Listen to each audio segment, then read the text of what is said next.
The black Lincoln Town Car turned off the county road at 3:14 on a Thursday afternoon in the second week of July, 1998, and it rolled up the gravel drive at exactly the speed a Lincoln Town Car rolls when the driver has been paid to be careful about the shocks. The dust it raised behind it hung in the summer air the way dust hangs when there has been no rain in 11 weeks.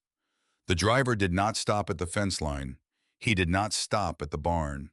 He rolled the car all the way up to the edge of the yard where the packed dirt met the concrete pad of the mobile home, and he shut off the engine. The woman on the porch of the mobile home did not stand up.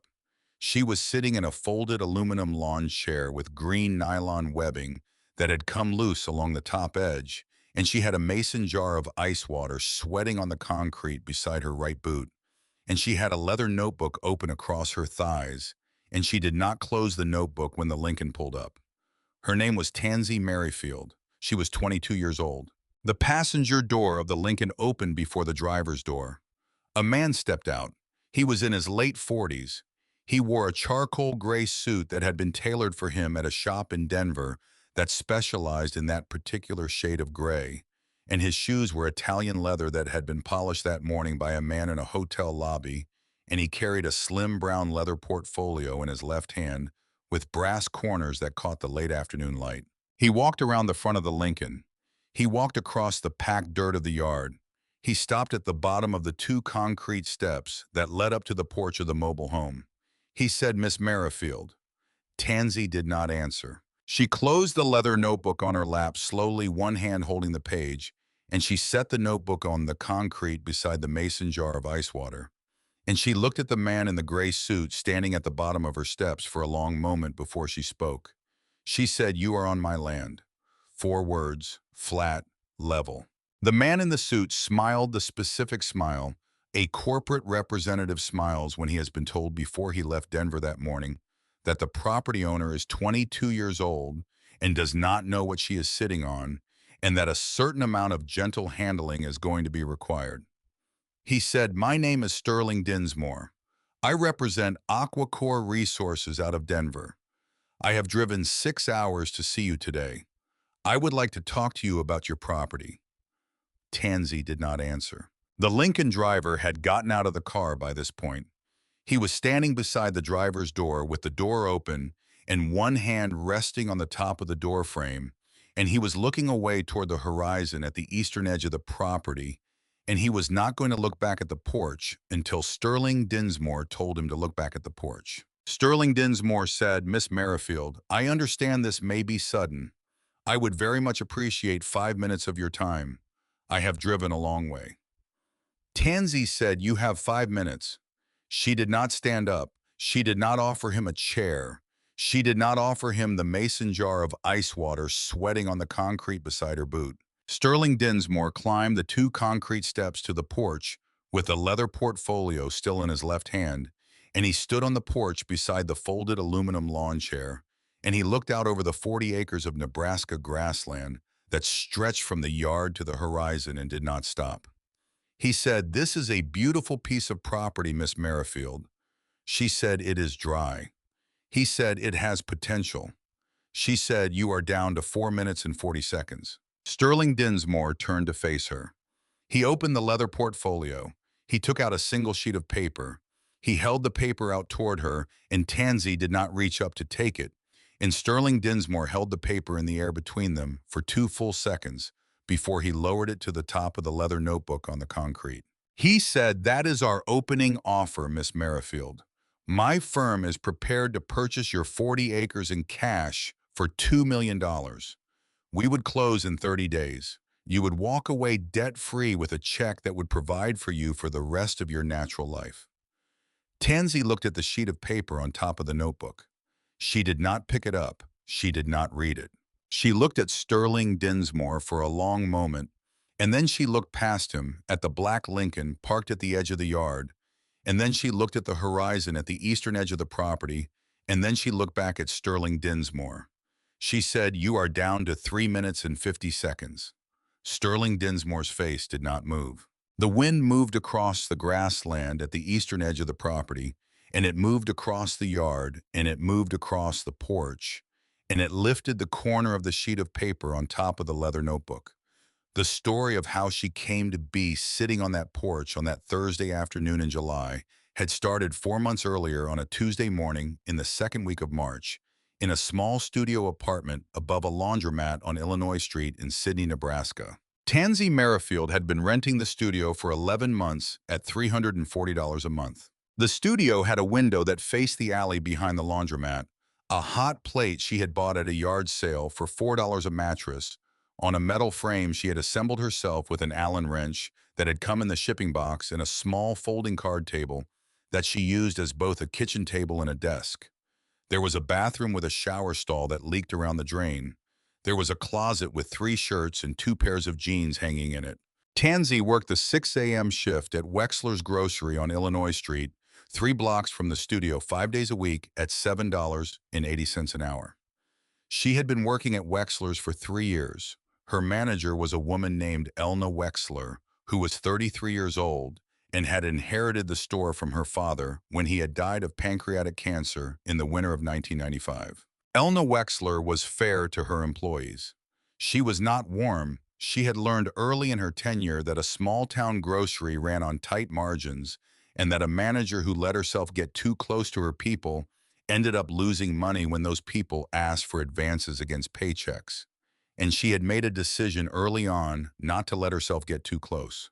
Tansy had come to work at 6 a.m. on Tuesday, the 10th of March, 1998, and she had unloaded the produce delivery from the truck at the back dock, and she had stocked the dairy case, and she had done the price checks on the shelf tags in aisle 4, and at noon, Elna Wexler had come out of the small office at the back of the store and had crossed the linoleum floor to the cash register, where Tansy was ringing up a middle-aged man's purchase of a case of Miller Lite and a bag of pork rinds, and Elna Wexler had said in the specific low voice she used when the news was not going to be good, that there was a letter for Tansy at the front counter, and that it had come by certified mail with a signature requirement, and that Elna Wexler had signed for it because Tansy had been out at the back dock at the time. Tansy said, "Thank you, Elna." She did not open the letter until her shift ended at 3. She sat down at the small break table in the back of the store, and she opened the envelope with the edge of the box cutter she carried in the front pocket of her jeans, and she pulled out a single sheet of paper folded in thirds. The paper was letterhead from a law office in Sydney called Bolt and Weatherby Attorneys at Law. The letter was signed by Merrill Bolt, senior partner. The letter informed Tansy Merrifield that her father's cousin, Verba Merrifield, age 67, had died in her home in the north end of Cheyenne County on the 28th of February, 1998, of complications from congestive heart failure. The letter informed Tansy that Verba Merrifield had died intestate with respect to most of her personal possessions, but had left a specific bequest drafted and notarized in 1992 and updated in 1996 that named Tansy Merrifield as the sole heir to a 40-acre parcel of unimproved agricultural land in the north end of Cheyenne County, Section 12 Township, 14 North Range, 51 west of the 6th Principal Meridian. The letter informed Tansy that the property carried outstanding tax obligations of $5,240, representing 3 years of unpaid county property taxes plus penalties and interest, and that these obligations would transfer to Tansy at the time of the deed transfer, which would occur automatically upon her acceptance of the bequest. The letter informed Tansy that she had 90 days from the date of the letter, meaning until the 9th of June, to accept the bequest or to refuse it. The letter informed Tansy that if she chose to accept it, she should come to the offices of Bolt and Weatherby at her earliest convenience to sign the transfer paperwork. The letter informed Tansy that a copy of the will and a copy of the deed were on file at the office and available for her review. Tansy read the letter twice. She folded it back in thirds. She put it in the front pocket of her jeans. She walked out through the back door of the store into the alley behind the laundromat, and she climbed the wooden staircase to her studio apartment, and she sat down on the mattress on the metal frame, and she looked at the small window that faced the alley, and she thought about her father's cousin, Verba Merrifield. Verba Merrifield had been 67 years old at the time of her death. Verba Merrifield had never married. She had spent 34 years working for the United States Geological Survey out of the Denver Federal Center as a hydrologist specializing in the confined aquifer systems of the High Plains, and she had retired in 1995 at the age of 64, and she had moved back to the 40-acre parcel in Cheyenne County that had been in the Merrifield family since her father, whose name had been Corliss Merrifield, had bought it in 1946 with the mustering out pay he had received when he came home from Europe at the end of the Second World War. Corliss Merrifield had been Tansy's grandfather's older brother. Tansy had never known Corliss. He had died in 1971, 27 years earlier, of a stroke in the field behind the house on that 40-acre parcel at the age of 68. She had known Verba, not well. Verba had come to Tansy's grandfather's funeral in Sydney in 1989 when Tansy had been 13 years old, and Verba had come to Tansy's father's funeral in 1991 when Tansy had been 15 years old, and Verba had come to Tansy's high school graduation in the gymnasium of Sydney High School in the spring of 1994. When Tansy had been 18 and Verba had sat in the fourth row of the folding chairs on the gymnasium floor and had clapped politely when Tansy's name had been called and had left after the ceremony without staying for the reception in the cafeteria. Tansy had received one letter from Verba in the 4 years since. The letter had come at Christmas of 1996. It had been a Christmas card with a picture of a red barn in snow on the front, and inside the card, Verba had written a single line in a hand that had already begun to shake with the tremor of the illness that would kill her 14 months later. The line had read, "I hope you are well, Tansy, Verba." Tansy had written back. She had written back on a piece of notebook paper torn from a spiral notebook she had bought at Wexler's grocery for $1.19, and she had written 3 sentences. The first sentence had said, "Thank you for the card." The second sentence had said, "I am doing all right." The third sentence had said, "Are you okay, Aunt Verba?" She had mailed the letter to the address on the return of the Christmas card.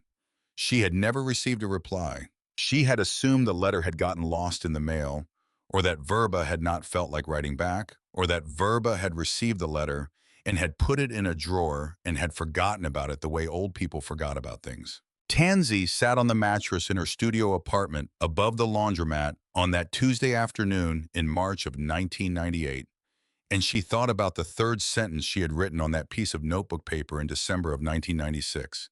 And she thought about the fact that Verba had died on the 28th of February, 7 weeks earlier, and that Verba had left her 40 acres of land she had never seen and a $5,000 tax bill she could not pay. She sat on the mattress for a long time. She did not cry. The sun set behind the buildings on the other side of the alley, and the window went dark, and Tansy stood up from the mattress and turned on the overhead bulb and made herself a peanut butter sandwich at the small folding card table. And she ate the sandwich standing at the sink because she did not feel like sitting down. She thought about the 90 days. She thought about the $5,000. She thought about the third sentence.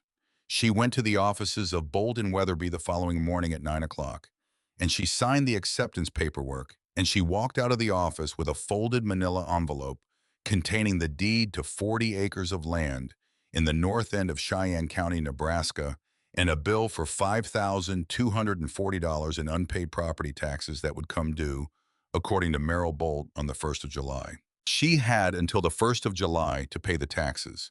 She did not have $5,240. She did not have anything close to $5,240.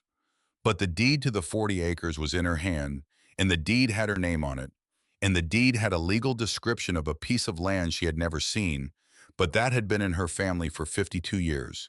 And Tansy Merrifield was 22 years old, and she was going to figure out what to do next. She figured out the first part of it by dinner time that same Wednesday. She was going to give notice at Wexler's grocery. She was going to give up the studio above the laundromat. She was going to move out to the 40 acres.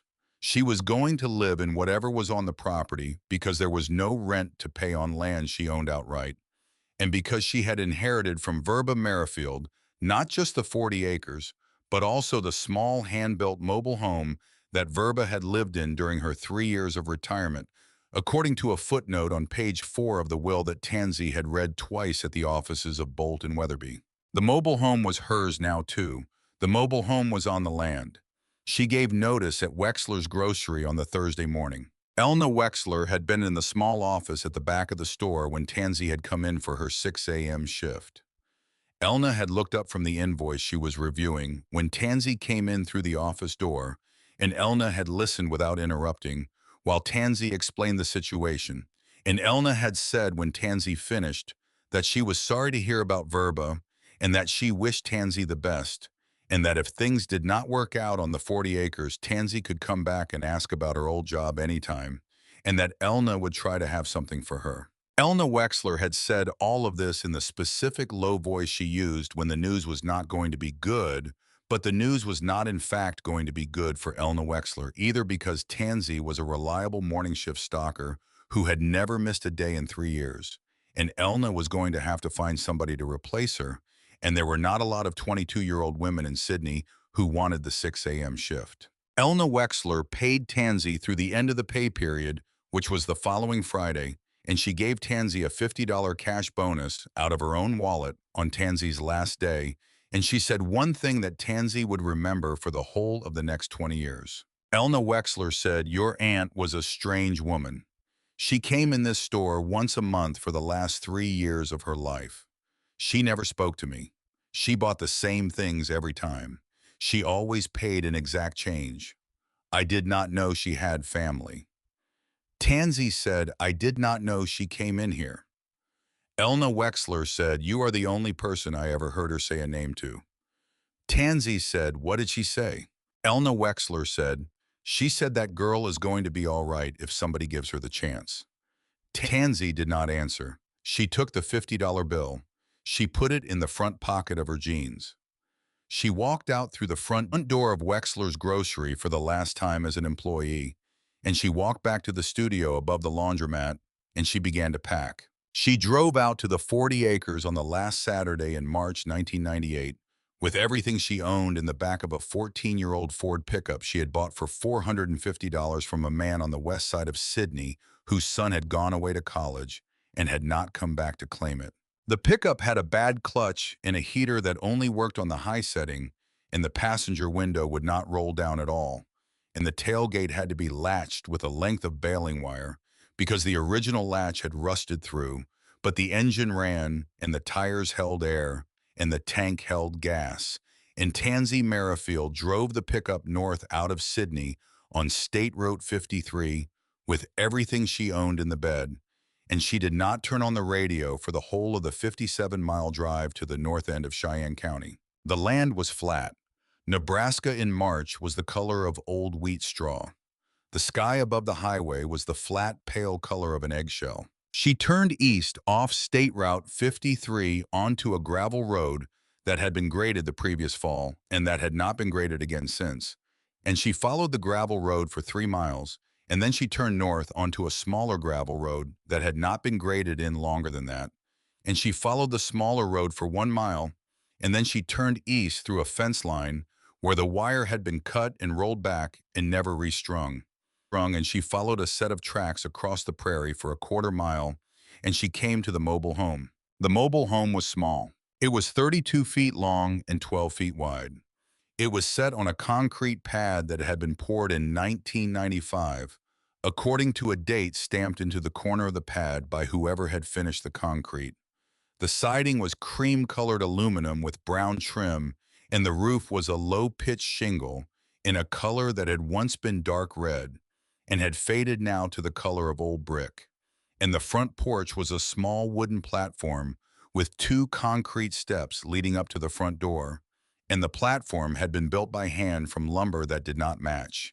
And the whole of the structure had the specific quiet dignity of a small house that had been built by a person who did not need it to impress anyone. Verba Merrifield had lived in that mobile home for 3 years. She had died in the front bedroom of that mobile home on the 28th of February, 7 weeks before Tansy drove up to it in the 14-year-old Ford pickup. Tansy parked the pickup at the edge of the concrete pad. She turned off the engine. She sat in the driver's seat for a long moment, with both hands on the steering wheel, and she looked at the mobile home through the windshield, and she thought about the fact that she was the only person on 40 acres of land, and that the nearest neighbor was 3/4 of a mile away across the fence line to the east, and that the sun was going to go down in 2 hours, and that she did not know if the power in the mobile home was on. She got out of the pickup. She walked up the 2 concrete steps to the porch. She tried the front door. The front door was unlocked. She pushed it open. The interior of the mobile home was clean. Somebody had been in there since Verba's death and had cleaned it, and Tansy would find out 3 weeks later from Merrill Bold at the law office that the cleaning had been done by a woman named Marge Beecham, who ran a house cleaning service out of a small shop in Sydney, and who had been paid $400 from Verba's estate to prepare the mobile home for the heir, whoever that turned out to be. The living room had a small couch upholstered in a brown floral pattern that had gone out of fashion during the Reagan administration, and a coffee table made of dark stained pine, and a small television set on a metal stand in the corner that had a bunny ear antenna wrapped in aluminum foil. The kitchen was directly off the living room. It had a small 4-burner electric range and a refrigerator that hummed faintly when Tansy laid her palm against the side of it, and a small formica top table with 2 chairs pushed under it, and a window over the sink that faced east across the 40 acres. There were 2 bedrooms and 1 bathroom off the small hallway that ran the length of the mobile home. The front bedroom, which Tansy would learn was the room where Verba had died, had been stripped down to the bed frame and the walls. The mattress was gone. The bedding was gone. The curtains were gone. There was nothing on the walls but the ghost outlines of frames that had once hung there. The back bedroom had a small twin bed made up with a clean blue blanket, and a small desk against the wall with a wooden chair pulled up to it, and a small dresser with 3 drawers. There was a leather-bound book on the desk. Tansy did not walk into the back bedroom right away. She walked back into the living room. She walked into the kitchen. She turned on the tap at the sink. Water came out. Cold. Clean. She turned it off. She opened the refrigerator. It was empty except for a single yellow open box of Arm& Hammer baking soda in the door. She closed the refrigerator. She walked back into the hallway.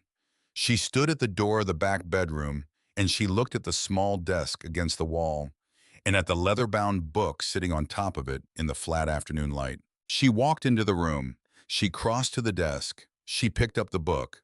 The book was bound in dark brown leather that had softened over decades of handling. It had no title on the cover. It had no title on the spine. It had a small brass corner reinforcement at each of the 4 corners of the cover, and the brass had tarnished to a dark green, and the leather itself had darkened at the corners, and along the spine where a person's hand had held it thousands of times. She opened it. The first page had 4 lines written in a small, precise hand in the upper left corner. Verba Merrifield, Cheyenne County, Nebraska. Field notebook, begun the 14th of August, 1968. Tansy stood at the desk with the notebook in her hands and read the 4 lines twice. She turned the page. The second page had a hand-drawn cross-section of a geological formation. It showed layers of soil and rock stacked one on top of the other, labeled in the same small, precise hand with numbers along the left margin indicating depth below the surface. Topsoil, 0 to 18 inches. Low S, 18 inches to 42 inches. Alluvial clay, 42 inches to 9 feet. Ogallala sandstone, 9 feet to 211 feet. Pierre shale, 211 feet to the base of the well casing. At the bottom of the page below the cross-section, in the same small, precise hand, was a single line. The water underneath does not belong to us. It belongs to the ones who come after. Tansy read the line. She read it again. She stood at the desk in the back bedroom of the mobile home.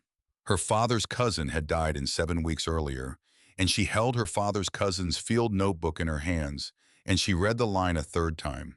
She sat down on the wooden chair. She turned the page. The next entry was dated the 15th of August, 1968, and it consisted of a set of numerical readings from a water level measurement Verba had taken at a well site somewhere in Cheyenne County, with a small notation in the margin about weather conditions, and about the specific piece of equipment she had used to take the reading.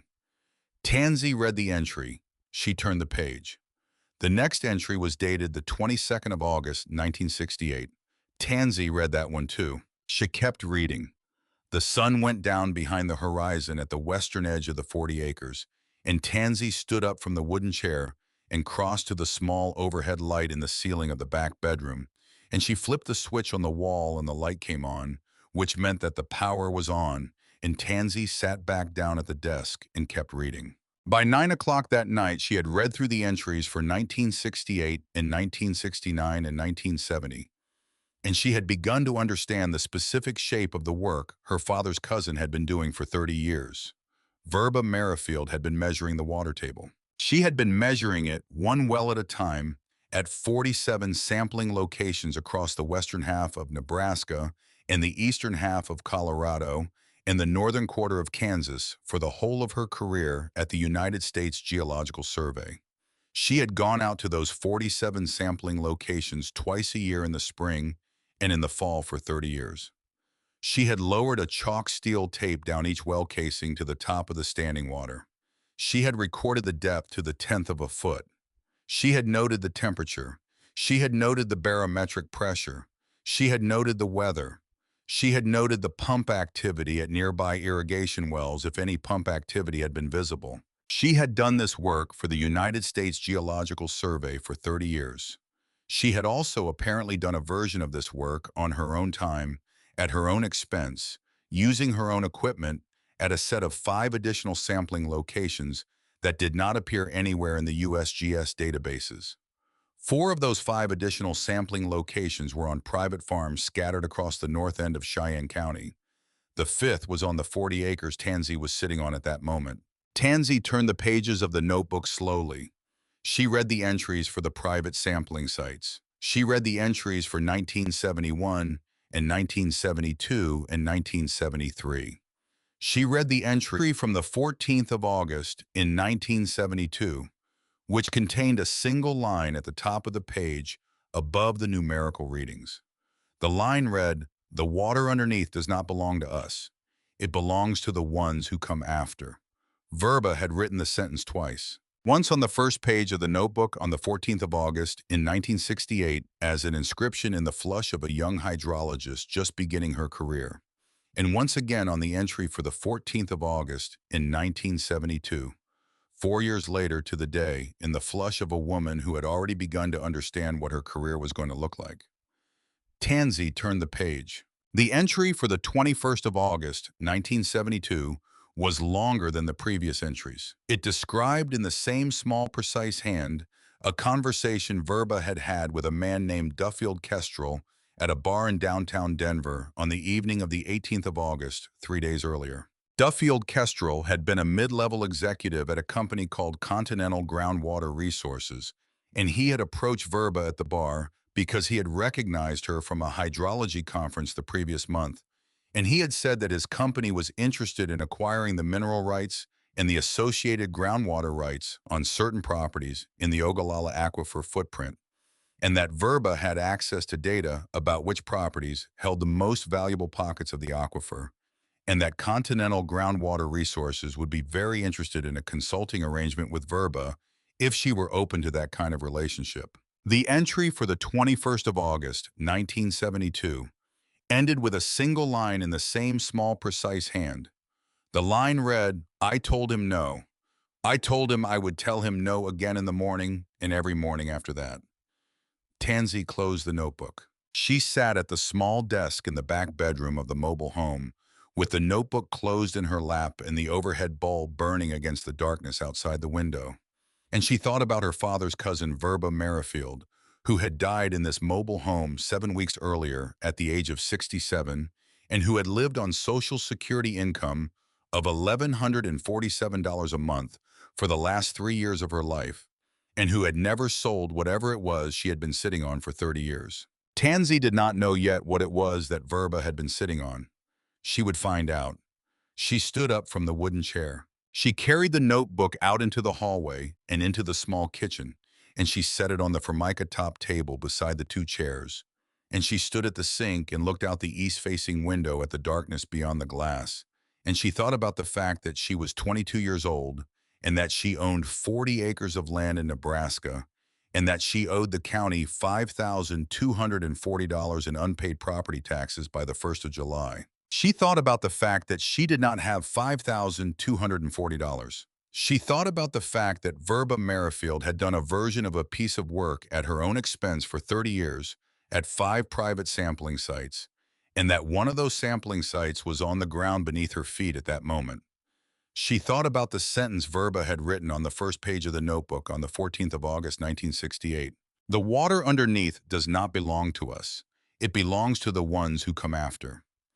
Tansy did not know yet what the sentence meant. She would find that out too. The county truck came up the gravel drive on the first Wednesday in April.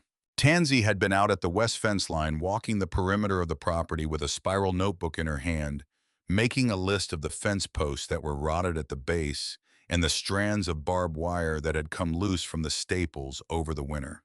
She heard the truck engine before she saw the truck. She looked up. She stopped walking.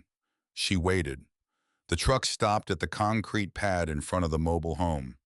A man stepped out. He was in his early 50s. He was heavy in the shoulders and thin in the arms, and he wore a khaki work shirt with a Cheyenne County Assessor's Office patch on the sleeve, and he carried a clipboard in his right hand.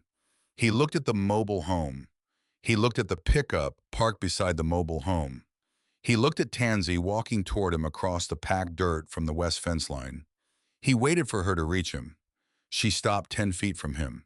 He said, "Miss Merrifield." Tansy said, "That is right." He said, "My name is Purvis Hollister. I am with the Cheyenne County Assessor's Office. I am doing a courtesy visit to confirm the transfer of title on this property from the estate of Verba Merrifield." Tansy said the transfer was completed on the 11th of March. He said, "I have that in my records. I am here to confirm you are aware of the outstanding tax obligation on the property." Tansy said $5,240, due the 1st of July. Purvis Hollister nodded slowly. He said, "That is right." He looked past her at the 40 acres. He said, "This is a hard piece of land, Miss Merrifield.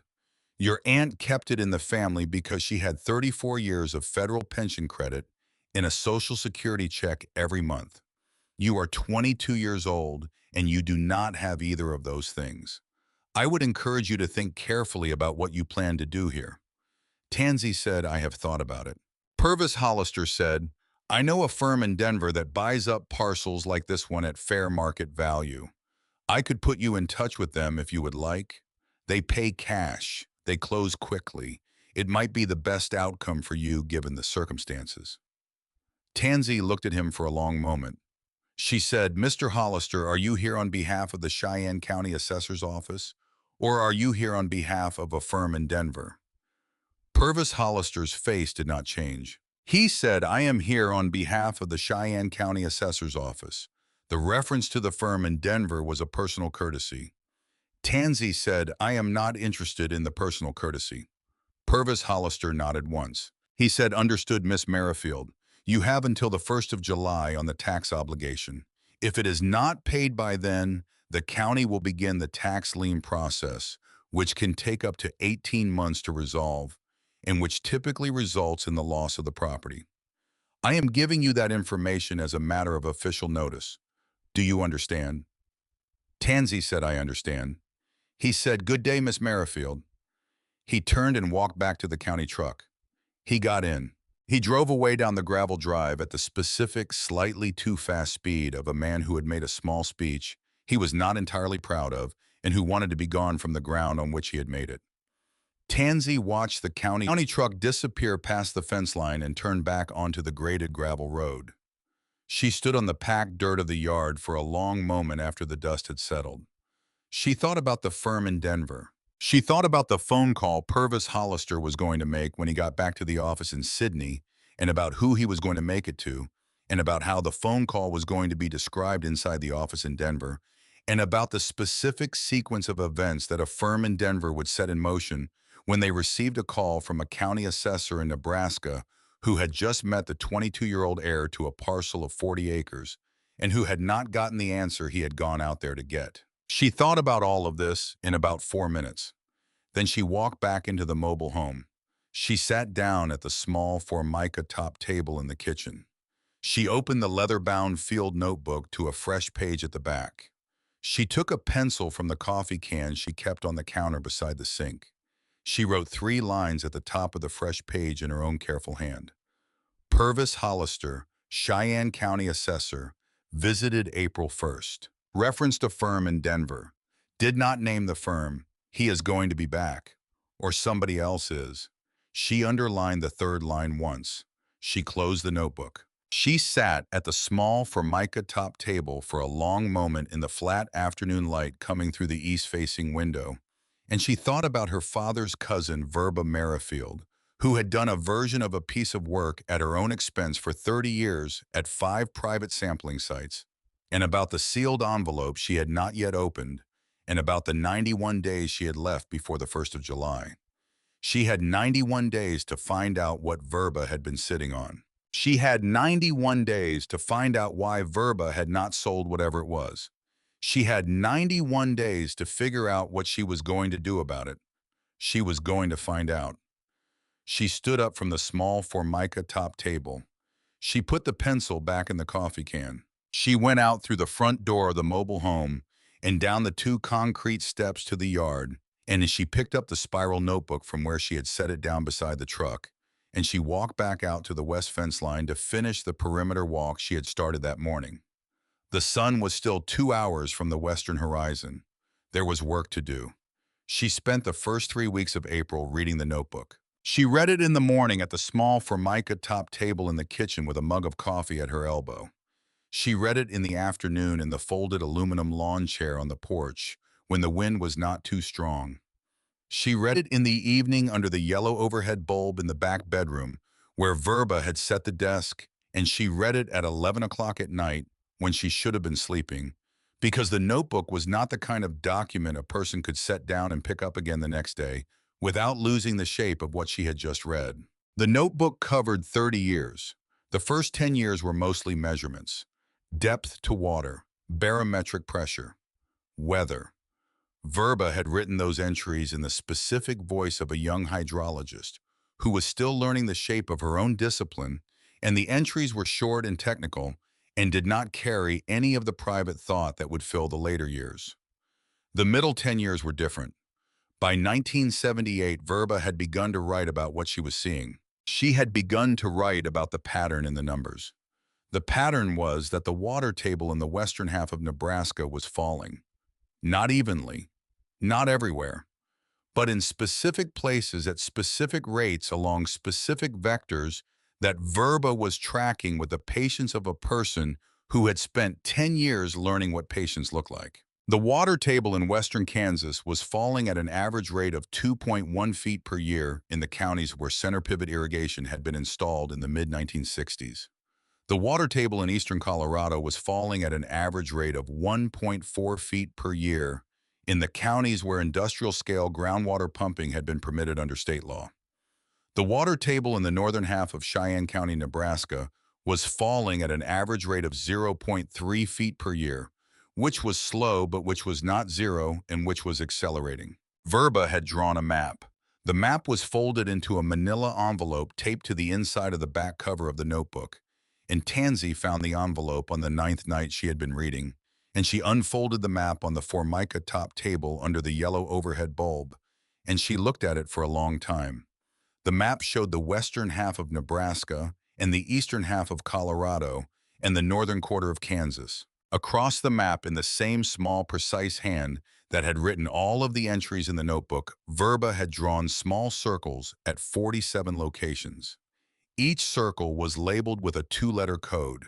Each circle had a set of numbers written beside it in a smaller hand, and the numbers were water level readings from the USGS sampling wells at each of those locations. And beside the numbers, Verba had drawn small arrows pointing down, and beside the arrows, Verba had written the rate of decline in feet per year. The pattern across the map was clear. The water table was falling everywhere except in a small oval-shaped area in the north end of Cheyenne County. The oval was labeled with a single letter M M for Merrifield, the 40 acres Tansy was sitting on. Tansy stared at the map for a long time. She stood up from the Formica top table. She walked to the back bedroom and she pulled the field notebook from the desk, and she carried it back to the kitchen, and she opened it to the entry for the 11th of April, 1982, which was the entry Verba had written the first time she had marked the M on the map. The entry was 3 paragraphs long. The first paragraph described the reading Verba had taken at the private sampling well on the 40 acres that spring. The reading had been 91 feet below the surface. That was the same depth Verba had measured on the same well every spring for the previous 10 years.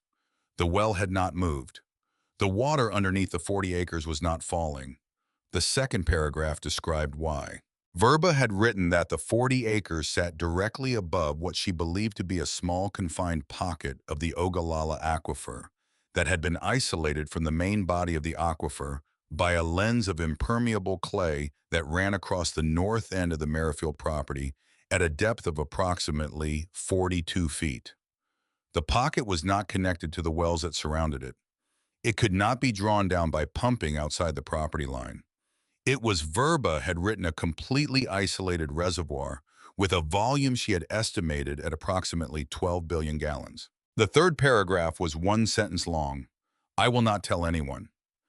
Tansy read the sentence. She read it again. She closed the notebook. She sat at the Formica top table with the closed notebook in front of her and the map open beside it, and she looked at the small oval labeled M in the north end of Cheyenne County. And she thought about the fact that her father's cousin had known since the spring of 1982 that the 40 acres of dry, cracked Nebraska grassland, above which Tansy was now living, was sitting on top of 12 billion gallons of fresh water that no one else in the world knew was there. 12 billion gallons. At any commercial water rate anyone in the western United States had ever paid, the number that came out of that arithmetic was a number that ran into the tens of millions of dollars. Verba had known it. Verba had lived on $1,147 a month for the last 3 years of her life. Verba had not sold it. Tansy stood up from the Formica top table. She walked out the front door of the mobile home and down the 2 concrete steps and across the packed dirt of the yard to the west fence line. And she stood at the fence line in the April night with the stars overhead and the wind moving across the grassland. And she looked out at the 40 acres in the darkness, and she said out loud to no one but herself 1 sentence. She said, "Aunt Verba, what did you know that I do not?"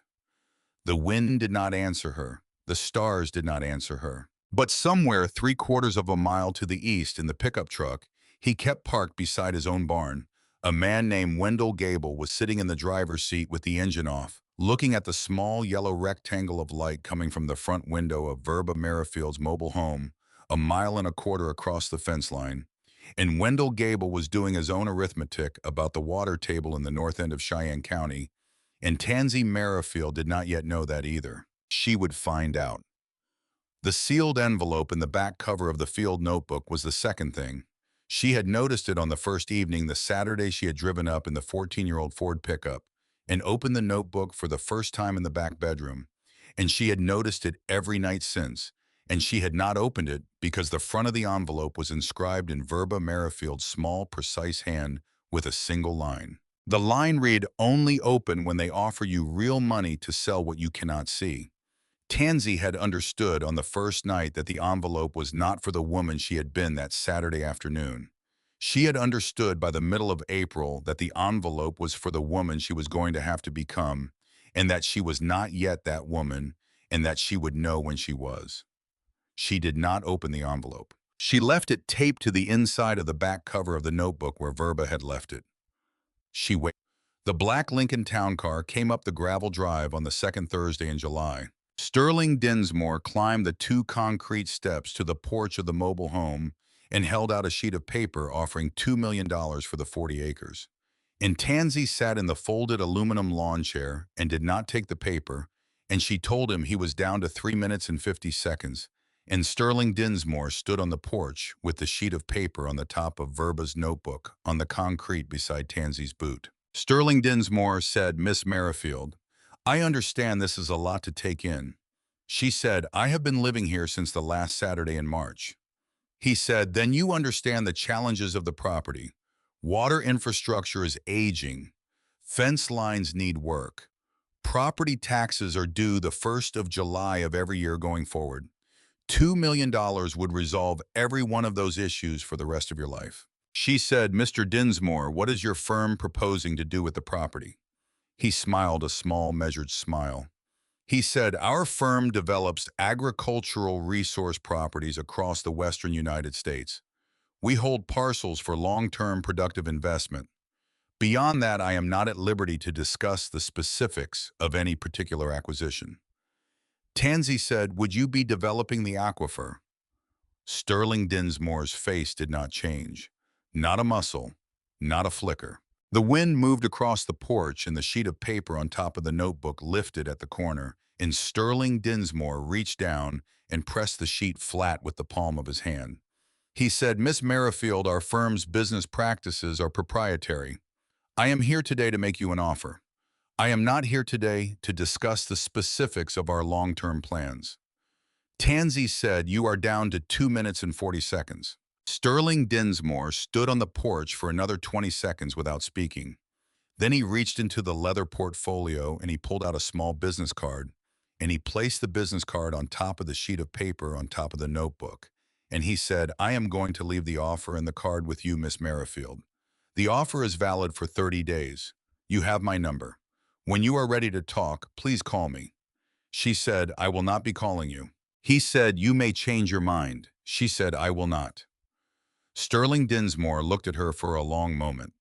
He turned. He walked down the 2 concrete steps. He crossed the packed dirt of the yard. He got back into the passenger seat of the Lincoln. The driver started the engine. The Lincoln rolled down the gravel drive at the specific slow speed of a Lincoln town car whose driver had been paid to be careful about the shocks, and the dust rose behind it in a thin brown plume that hung in the summer air for a long time after the car had passed the fence line. Tansey watched the dust settle. She sat in the folded aluminum lawn chair on the porch until the sound of the Lincoln's engine had faded past hearing. Then she picked up the sheet of paper and the business card, and she read the sheet of paper twice, and she put the sheet of paper and the business card in the front pocket of her jeans, and she picked up Verba's notebook from the concrete beside her boot, and she went inside the mobile home. She sat down at the Formica top table in the kitchen under the yellow overhead bulb. She opened Verba's notebook to the inside of the back cover. She looked at the sealed envelope taped to the marbled end paper. She thought about the sentence on the front of the envelope. Only open when they offer you real money to sell what you cannot see. She thought about $2 million. She thought about Sterling Dinsmore's face when she had said the word aquifer. She reached across the table. She took the small paring knife from the plate rack where she had put it after washing the dishes that morning, and she slid the blade under the flap of the envelope, and she cut the seal. The paper of the envelope was thin. Inside the envelope were 2 things. The first was a folded sheet of graph paper. The graph paper had been cut from a larger sheet and folded twice into a rectangle small enough to fit inside the envelope.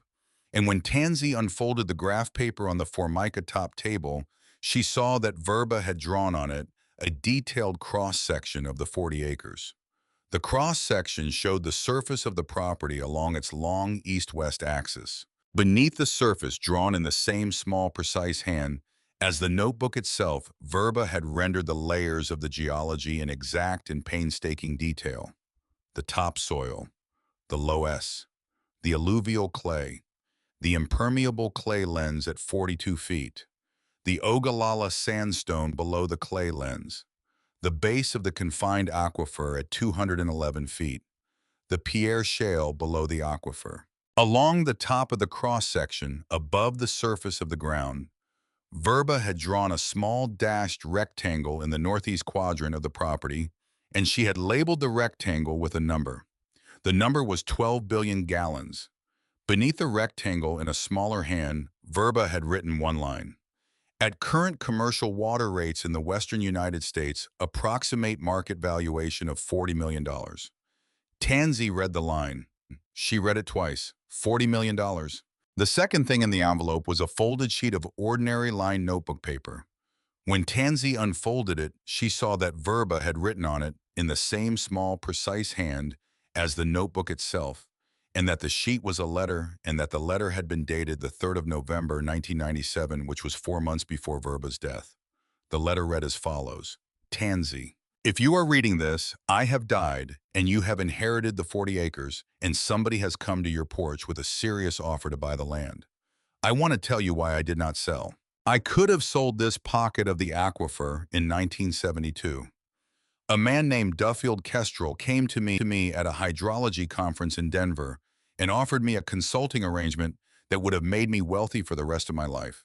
I told him no. I told him no again the next morning and every morning after that. I could have sold it in 1979 when the drought years in the western high plains drove commercial water rates to their highest level in a generation, and a firm out of Kansas approached me directly at my office at the USGS Denver Federal Center with an offer that would have paid off my parents' medical debts and left me enough for a comfortable retirement. I told them no. I did not tell them how much water was under the ground. I told them I did not know the answer to their question. I could have sold it in 1992 when I first began to draft the will that has now brought you to this place, and I sat down with an estate planner in Sydney to think about what I wanted to do with the property. The estate planner told me the property was worth almost nothing on the open market as farmland.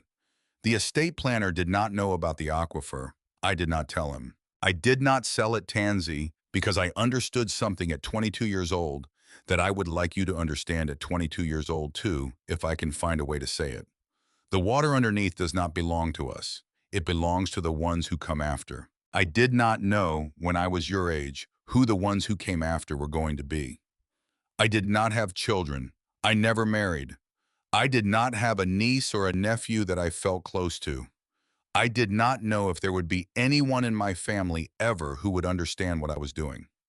Then you wrote me a letter in December of 1996 and you asked me if I was okay. I want you to know that I did not answer the letter because I did not know how to answer the letter. I sat at my kitchen table for 3 days with the letter on the table in front of me and my pen in my hand and a blank piece of paper on the table beside the pen, and I could not think of anything to write down that would explain to a 15-year-old girl who I had barely met the shape of what I had been carrying for 30 years. But you had asked me the question. You had asked me a question that no one else in the family had ever asked me. Your father did not ask me. Your grandfather did not ask me. My own sister, your grandmother, did not ask me for the whole of the 42 years we lived on this earth at the same time. They did not know how because they did not know what I was carrying, and I had never given them a reason to know how. You asked me. I want you to understand that you did not ask me for anything, Tansy. You did not ask me for money. You did not ask me for time. You did not ask me for anything I had. You asked me if I was okay. I have spent the 18 months since I read your letter trying to write you back.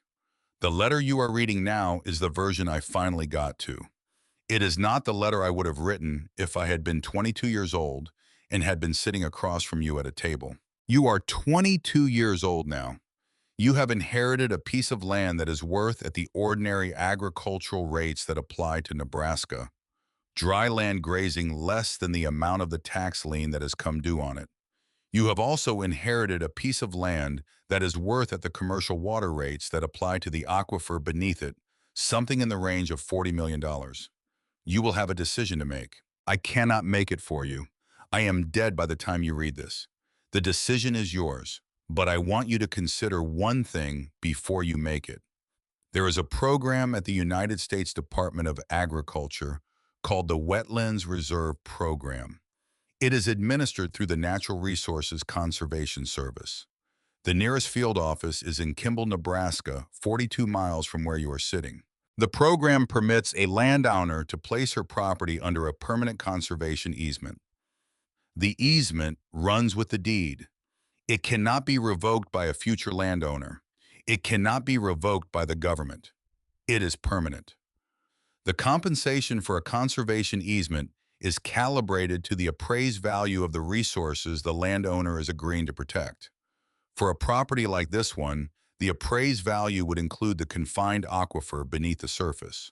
Compensation would be paid in a lump sum at the time the easement is recorded. The land itself would remain in your ownership. You could continue to live on it.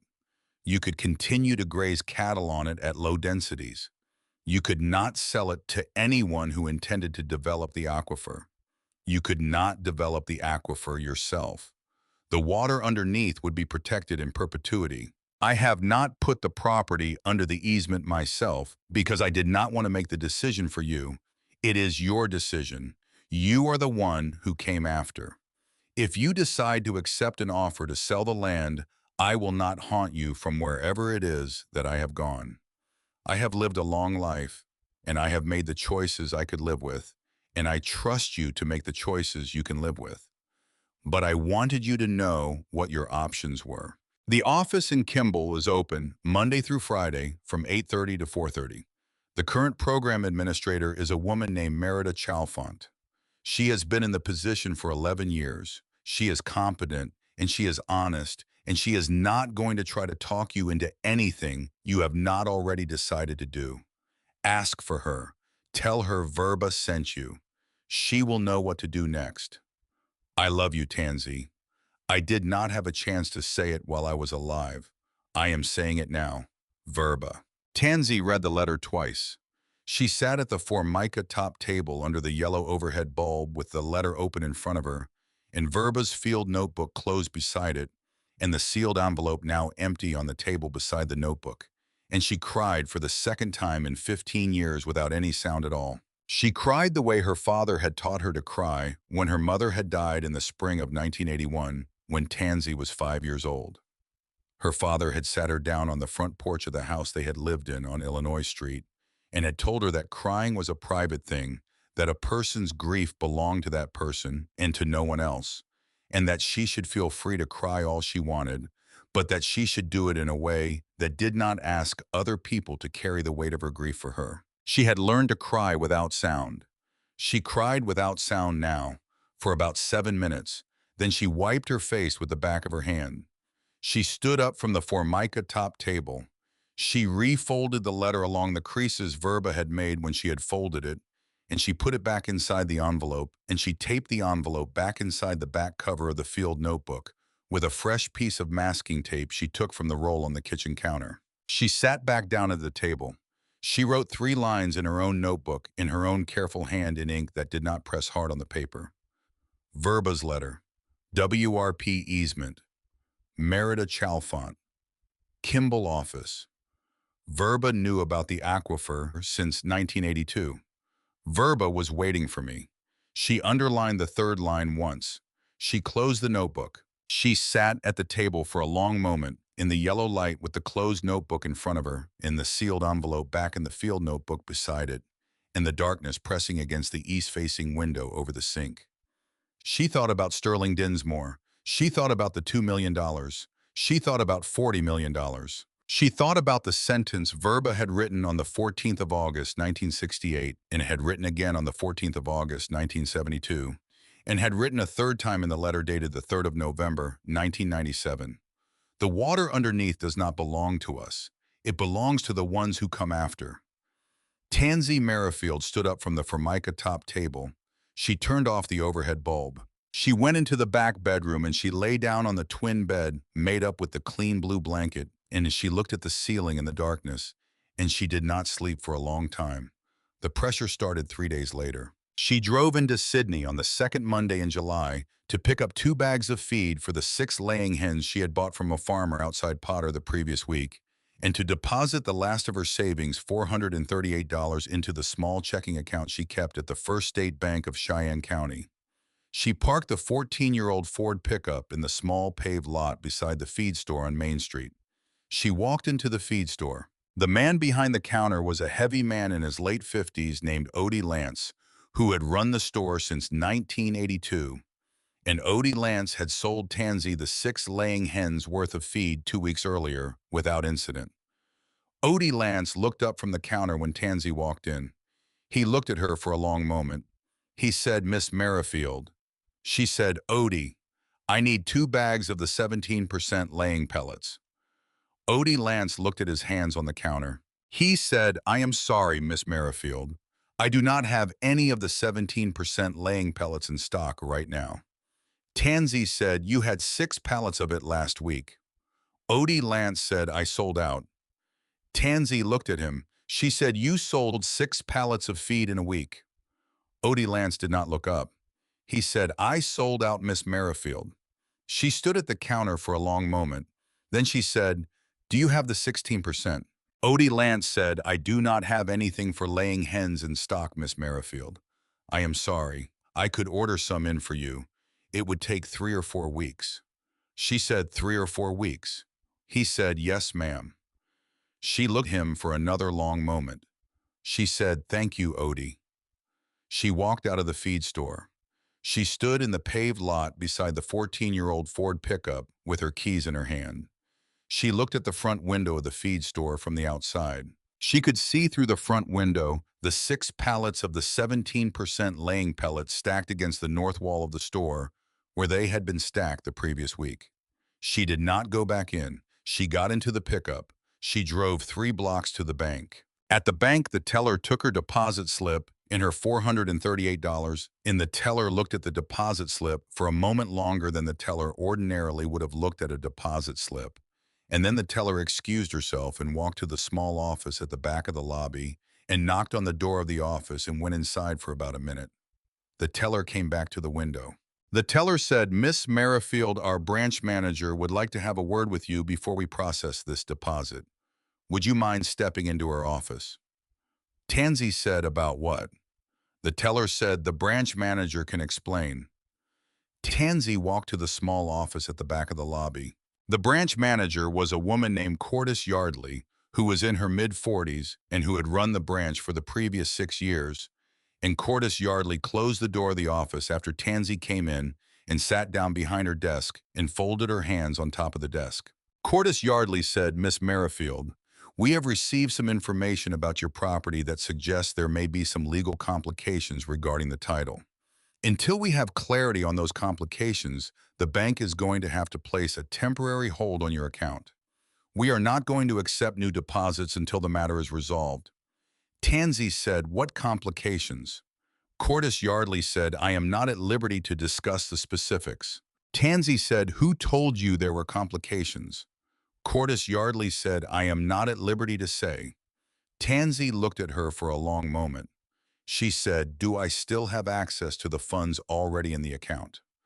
Cordis Yardley said, you do, but we are not going to be able to process any new deposits or any wire transfers into or out of the account until the title matter is cleared up.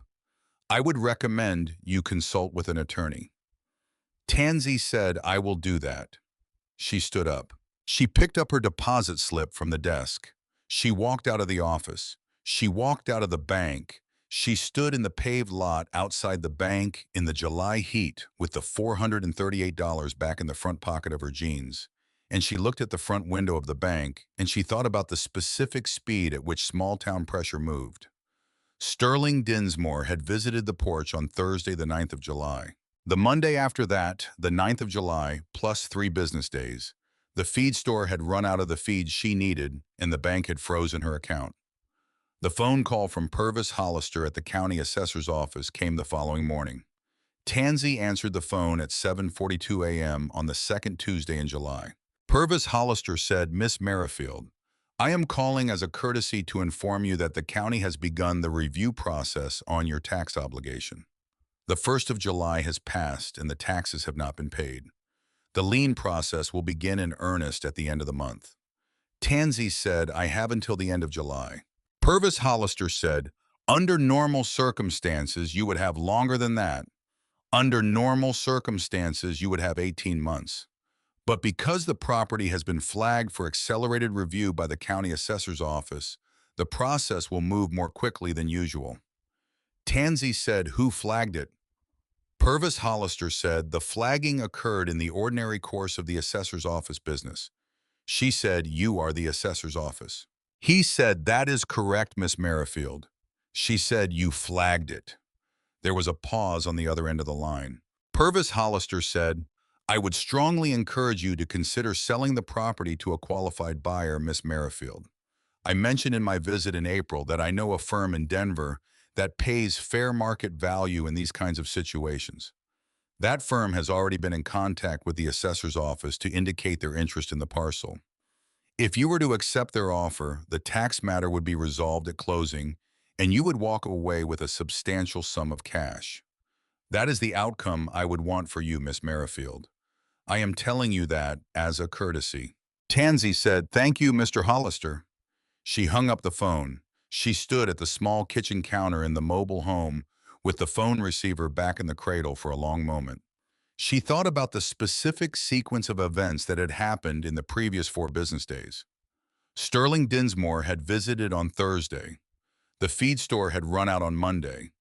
The bank had frozen her account on Monday. The county assessor had called on Tuesday to accelerate the tax lien process. She had not slept much the previous 3 nights, and she was tired and she was scared in the way that a 22-year-old woman gets scared when she understands for the first time in her life that the systems around her are not neutral and that the systems have been contacted by someone with enough leverage to move them and that the systems are moving. She sat down at the formica-top table in the kitchen. She put her hands flat on the wood of the table. She closed her eyes for a moment. Then she opened her eyes. She stood up. She picked up the phone. She dialed information. She asked the operator for the number of the Natural Resources Conservation Service field office in Kimball, Nebraska. The operator gave her the number. She dialed the number. The phone rang 3 times. A woman answered. The woman said, "NRCS Kimball, this is Merida Chalfont speaking." Tansy said, "My name is Tansy Merrifield. Verba Merrifield was my father's cousin. Before she died, she left me a letter that asked me to call you if I ever needed to talk about the Wetlands Reserve Program." There was a long silence on the other end of the line. Then Merida Chalfont said, "Miss Merrifield, I would like you to come to my office, today if you can. When can you be here?" Tansy said, "I can be there by 11. Merida Chalfont said, "I will be here. Come to the front counter. Ask for me by name. Nobody else in this office knows what I know. I would like to keep it that way for now." Tansy said, "I understand." Merida Chalfont said, "Miss Merrifield." Tansy said, "Yes." Merida Chalfont said, "How much did they offer you?" Tansy said, $2 million. Merida Chalfont was quiet for a long moment. She said, "That will not be the last number they give you. The next number is going to be much larger. Do not be surprised by it. Be ready for it. I will help you be ready for it. Come to my office and I will help you." Tansy said, "I will be there by 11. Merida Chalfont said, "Drive carefully." She hung up. Tansy stood at the small kitchen counter with the phone receiver in her hand for a long moment. Then she hung up the receiver. She walked to the back bedroom and she picked up Verba's field notebook from the desk, and she carried the notebook out to the pickup, and she set it on the passenger seat. She got in. She started the engine. She backed the pickup out of the concrete pad and turned it around and drove it down the gravel drive toward the county road. And she stopped at the fence line, and she looked one more time at the 40 acres of dry, cracked Nebraska grassland behind her. The wind was moving across the grass.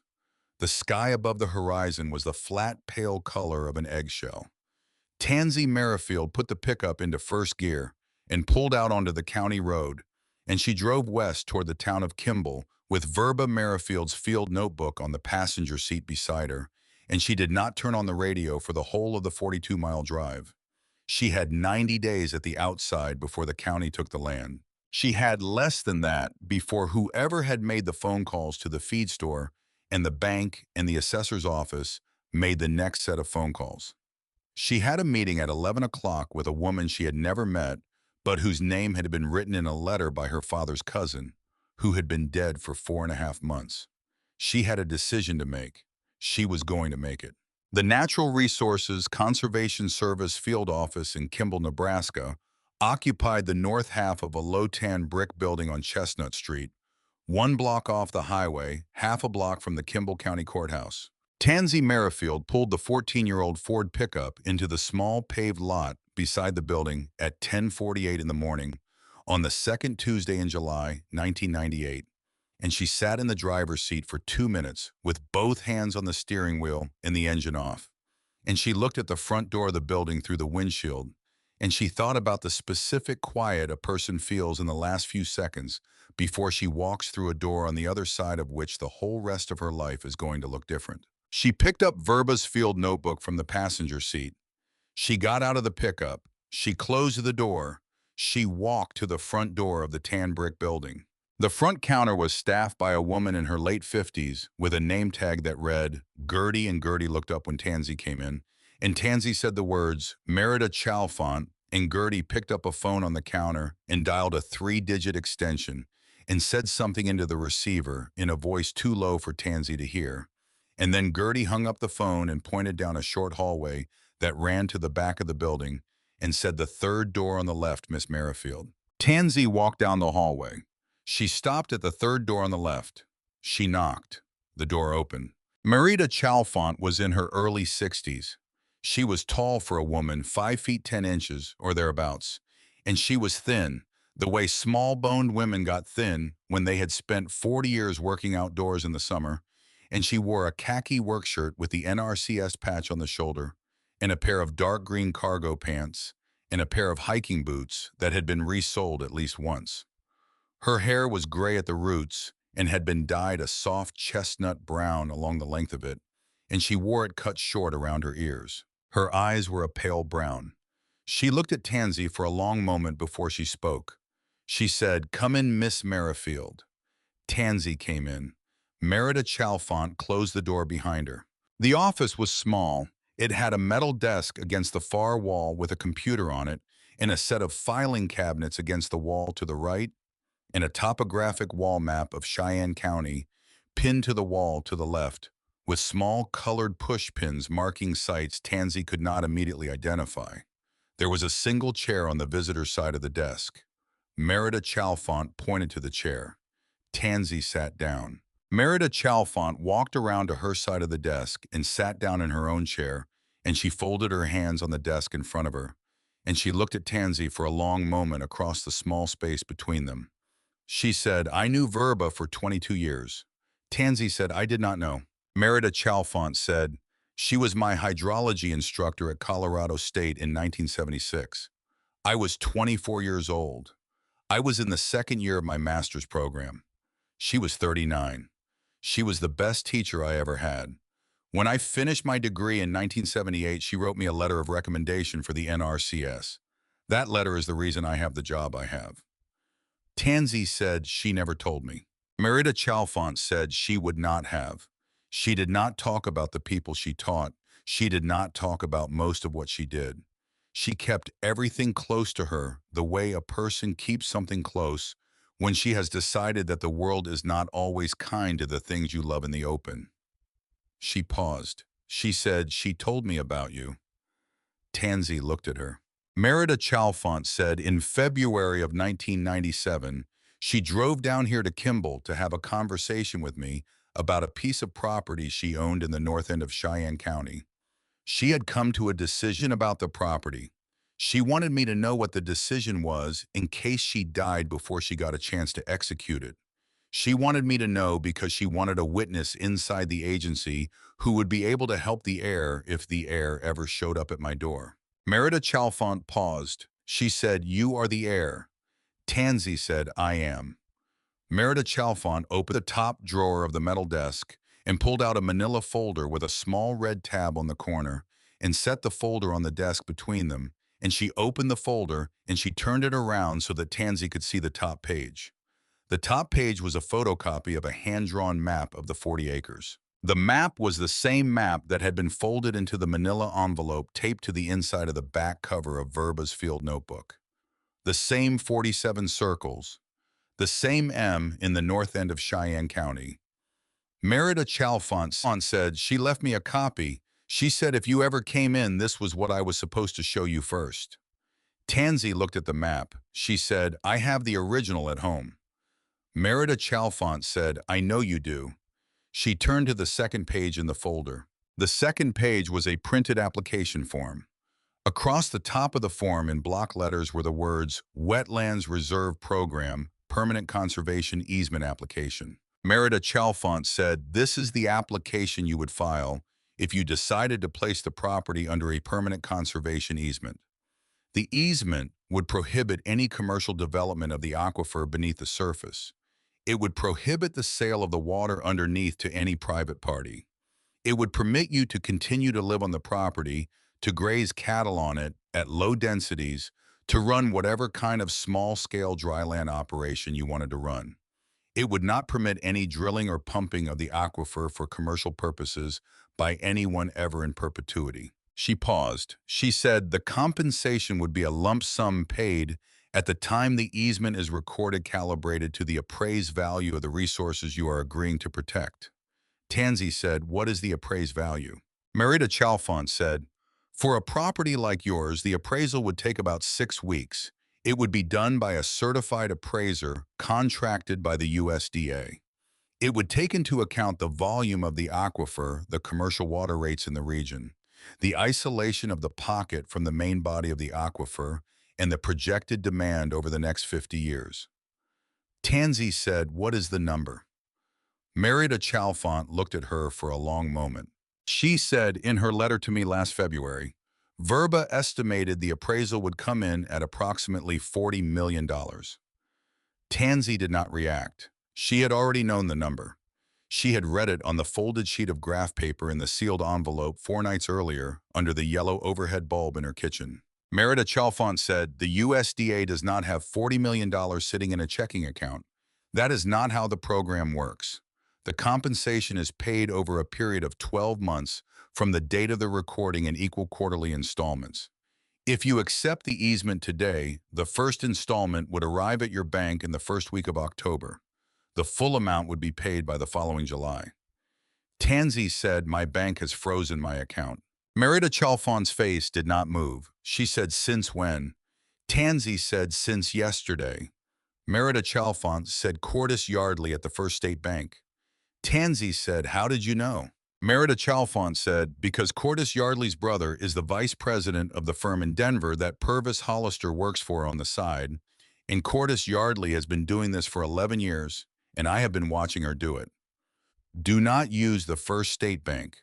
Open an account at the Farmers and Merchants Bank in Bushnell. The manager there is a man named Marlon Voss.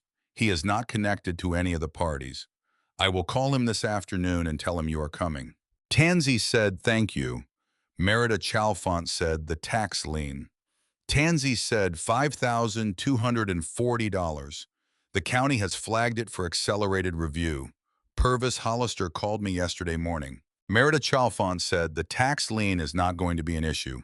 Once the easement application is filed, the property is protected under federal statute from any accelerated tax proceedings while the application is under review.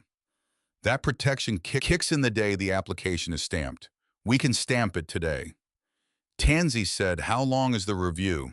Merida Chalfant said, 90 days for the field survey, 6 weeks for the appraisal, 4 weeks for the internal approval process at the regional office in Salt Lake City. Approximately 6 months total. During that 6 months, the county cannot advance the tax lien, and no private party can execute a purchase agreement on the property without your consent, and any pressure from any direction on your title or your accounts can be reported to me, and I will file it with the regional office as attempted interference with a federal conservation program. Tansey said, what happens after 6 months? Merida Chalfant said, if the easement is approved, the property is placed under the easement permanently. You receive the first quarterly payment. The tax lien is resolved out of the first payment. The property remains yours. The water underneath is protected in perpetuity. Nobody in Denver can touch it. Nobody in Sydney can touch it. Nobody after you can touch it. Tansey sat in the small metal chair on the visitor side of the desk and looked at the manila folder open in front of her in the topographic wall map of Cheyenne County to her left, with the small colored pushpins she now understood marked the 47 private sampling sites where Verba had spent 30 years of her own personal time measuring the water table. She thought about the sentence on the first page of Verba's field notebook. The water underneath does not belong to us. It belongs to the ones who come after. She thought about the 22-year-old woman she had been on the last Saturday in March when she had driven up to the mobile home for the first time. She thought about the 22-year-old woman she was going to be for the rest of her life if she signed the application on the desk in front of her. She did not think about the $2 million. She did not think about Sterling Dinsmore. She did not think about Purvis Hollister.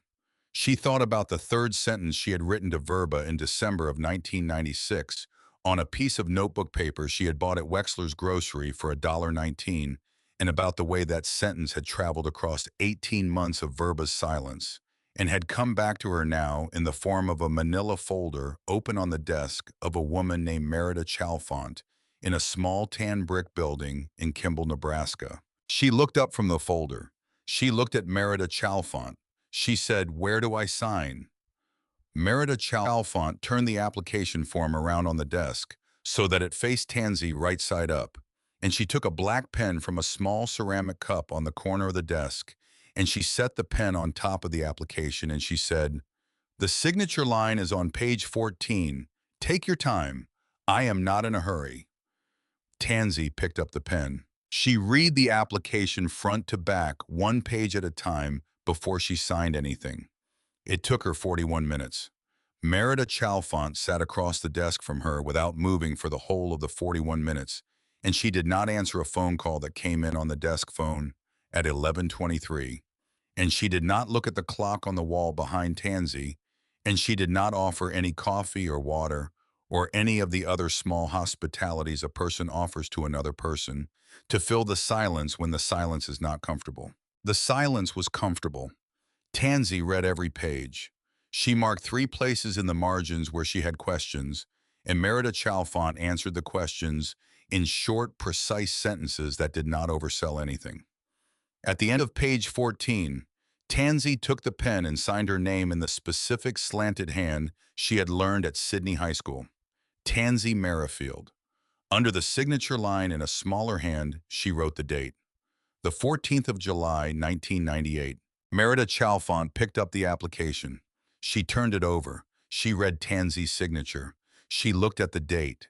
She stood up from her chair and she walked around to the visitor side of the desk, and she stamped the top of the front page of the application with a rubber stamp she had pulled from the top drawer of the desk before she sat down, and the stamp printed a red date and a small block of text that read, "Filed with NRCS Kimball Office." The date on the stamp was the 14th of July, 1998.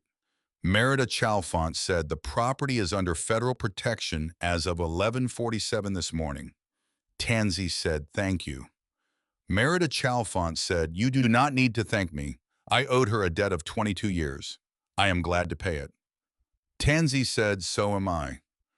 Merida Chalfont looked at her for a long moment. She said, "The next thing that is going to happen is that Sterling Dinsmore is going to come back with a higher offer, probably within 2 weeks. He does not yet know about the filing. Nobody outside this office knows about the filing yet. When he comes back with the higher number, do not tell him about the filing. Let him make the offer. Let him make the offer he is going to make. Then hand him a copy of the filing receipt. I am giving you the receipt now. Keep it in your notebook until the moment you need it." She handed Tansy a small carbon copy of the front page of the application with the same red stamp printed across the top. Tansy folded the carbon copy along its long axis and slid it into the back cover of Verba's field notebook in the same place where the sealed envelope with the beeswax disc had been taped for the previous 4 months and had been opened 4 nights earlier under the yellow overhead bulb in her kitchen. She stood up from the metal chair. Merida Chalfont walked her to the door of the office. At the door, she stopped Tansy with one hand on Tansy's forearm above the wrist. She said, "Miss Merrifield." Tansy said, "Yes." Merida Chalfont said, "Verba asked me one thing in her letter last February that I did not tell you about earlier because I did not want to influence your decision. I am going to tell you now." Tansy waited. Merida Chalfont said, "She said that if you signed the application, I was to tell you that she loved you. She said she had told you in her letter, but that she wanted a second person to say it out loud in case you needed to hear it from somebody who was still alive." Tansy did not answer for a moment. Then she said, "Thank you."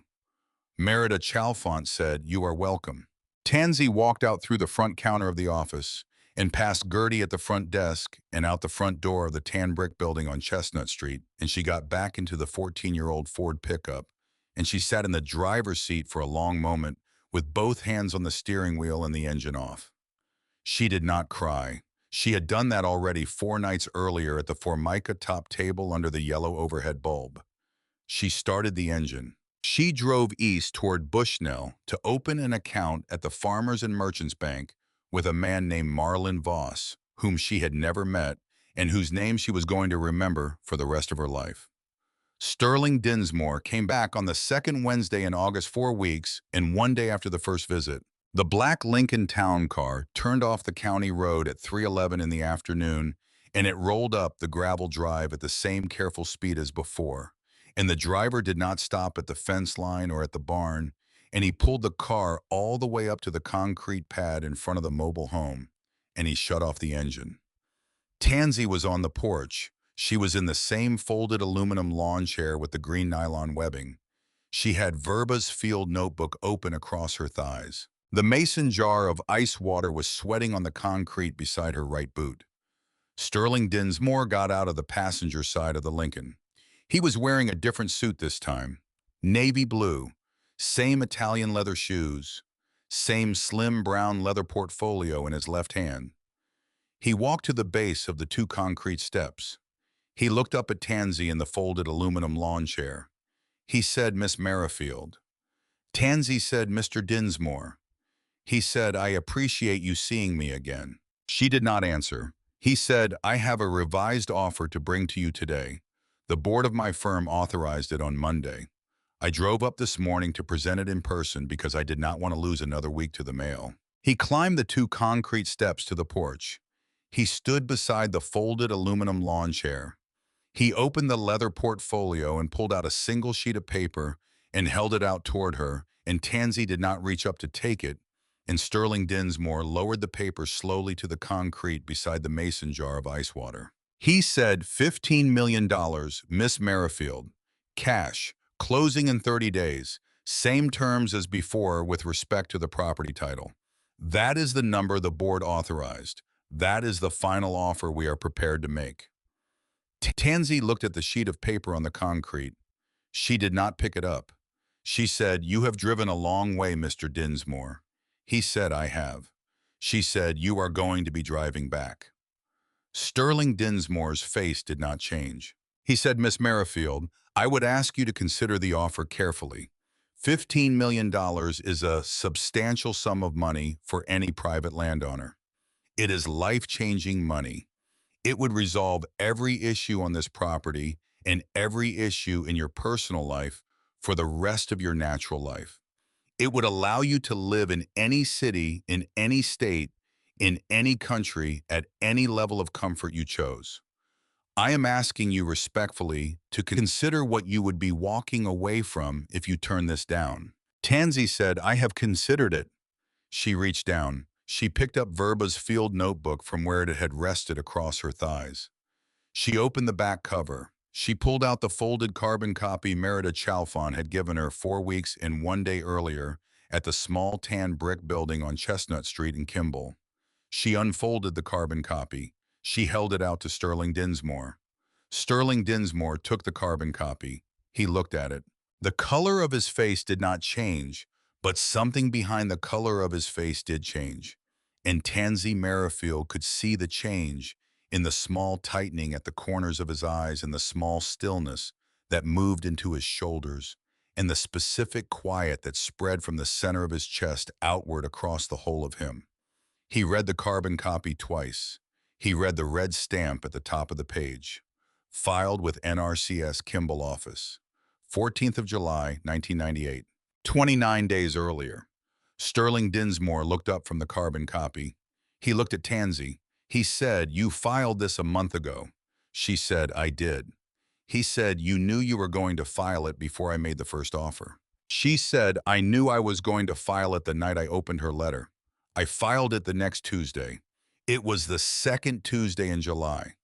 The day after you visited was the day my bank froze my account. The day after that was the day the county assessor called to say the tax lien would be accelerated. I drove to Kimball that morning. I signed the application at 11:47 a.m. Sterling Dinsmore was quiet for a long moment. He folded the carbon copy along its long axis, exactly the way Tansy had folded it, and he handed it back to her, and she took it and slid it back into the back cover of Verba's field notebook. He said, "You are the last person in this county who does not know what happens next. When you refuse this offer, the aquifer gets tapped by whoever buys the next parcel over. There is a farm to the east of yours that is going into foreclosure next spring. There is a farm to the north that is going to be for sale within the year. My firm will buy those farms. We will drill on those properties. The water underneath your land is isolated by geology, yes, but the water underneath the surrounding land is not, and the surrounding land is not protected by any federal easement. You are not saving anything, Miss Merrifield. You are saving 40 acres. Everything around you is going to change." Tansy said, "The water underneath my 40 acres will still be there in 100 years. Sterling Dinsmore said, "That is a very small consolation, Miss Merrifield." She said, "It is the one my aunt left me." Sterling Dinsmore looked at her for a long moment. Then he did something that Tansy had not expected. He took off the small silver clip that had been holding his tie against the front of his shirt, and he folded it and put it in the breast pocket of his suit jacket, and he looked out across the 40 acres of Nebraska grassland behind the mobile home, and he stood on the porch for another 4 minutes without saying anything. He said at the end of the 4 minutes, "My grandfather grew wheat on 800 acres in Kit Carson County, Colorado, from 1938 to 1964. He watched the water table drop under his farm every year of those 26 years. He sold the farm to a corporation in 1964 and moved to Denver and drank himself to death in a residential hotel in 1971. I have been working for AquaCorp Resources for 14 years, Miss Merrifield. I have signed contracts on 28 properties in this footprint. I have never had one of them refused, not once, not in 14 years. He paused. He said, "I do not know what you have that the other 28 did not have." Tansy said, "I had my aunt." Sterling Dinsmore looked at her. He nodded once. He turned. He walked down the 2 concrete steps. He crossed the packed dirt of the yard to the black Lincoln Town Car. He got in the passenger side. The driver started the engine. The Lincoln rolled down the gravel drive at the same careful speed as before, and the dust rose behind it in a thin brown plume that hung in the August air for a long time after the car had passed the fence line. Tansy watched the dust settle. She sat on the porch until the sound of the engine had faded past hearing.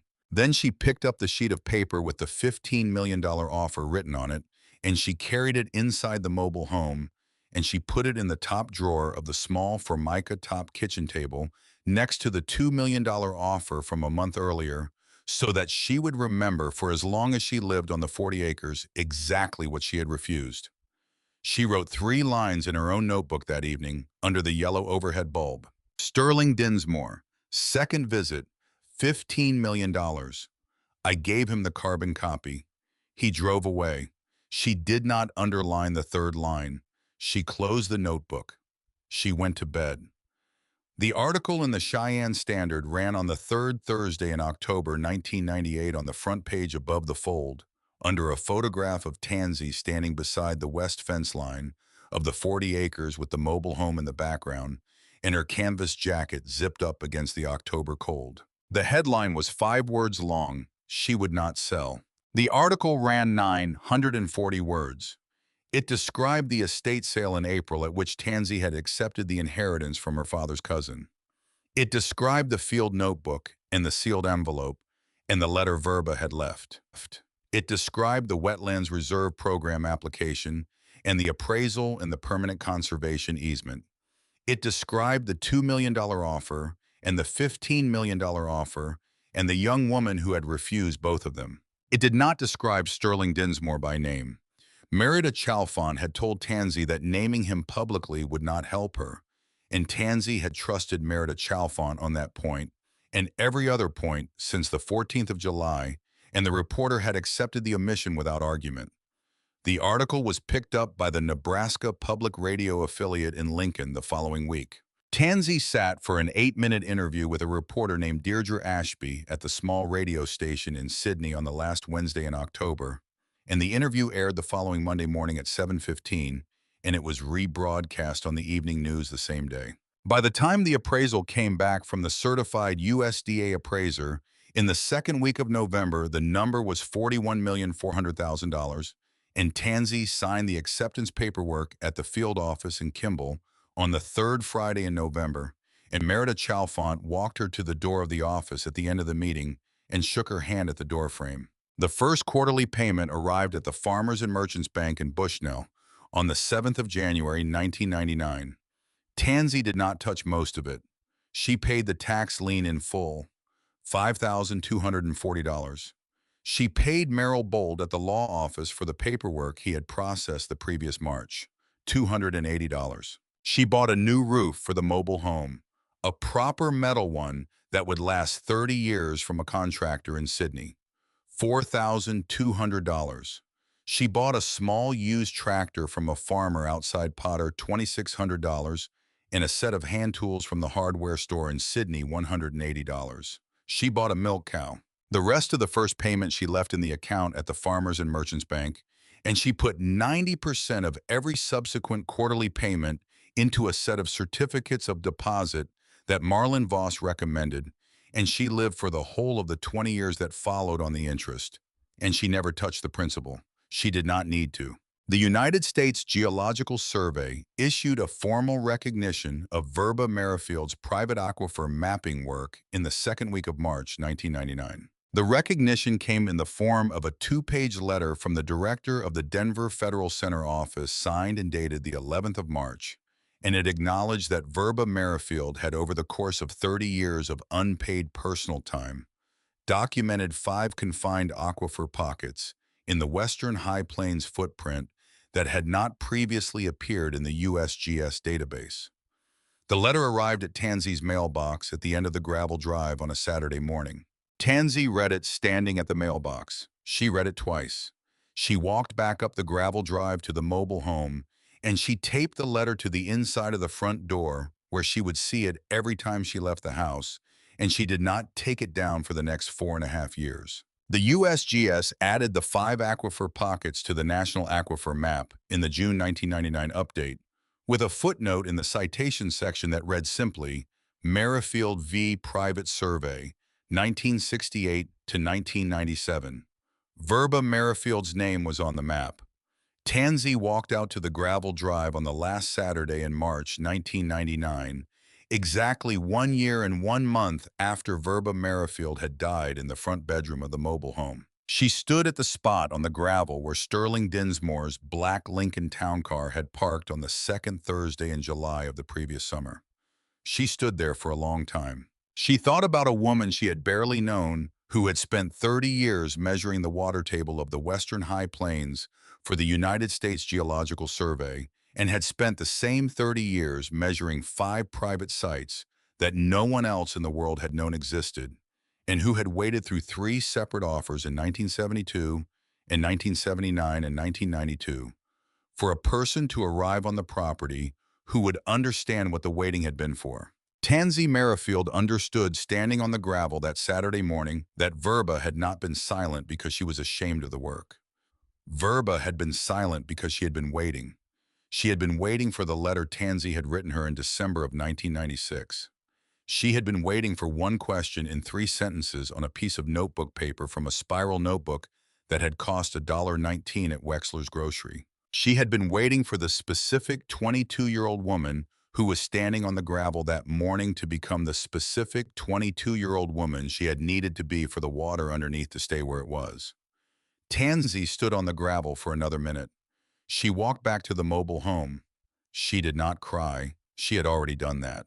She went inside and made herself a cup of coffee at the small Formica top table in the kitchen, and she opened Verba's field notebook to the first page, and she read the sentence at the top of the cross-section for the 10,000th time. The water underneath does not belong to us. It belongs to the ones who come after. She closed the notebook. She had work to do.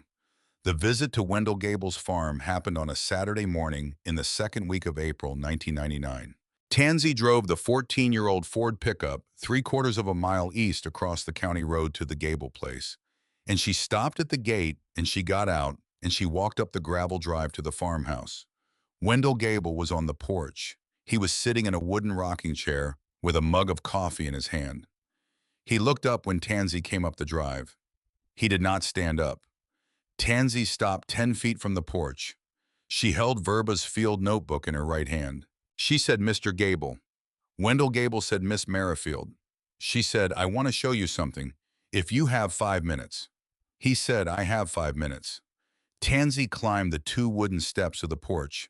She stood beside the rocking chair. She opened the field notebook to the page where Verba had drawn the map of the 47 sampling sites, and she turned the notebook so that Wendell Gable could see it, and she pointed with the tip of her right index finger to a small circle near the eastern edge of the map, labeled with the letters WG.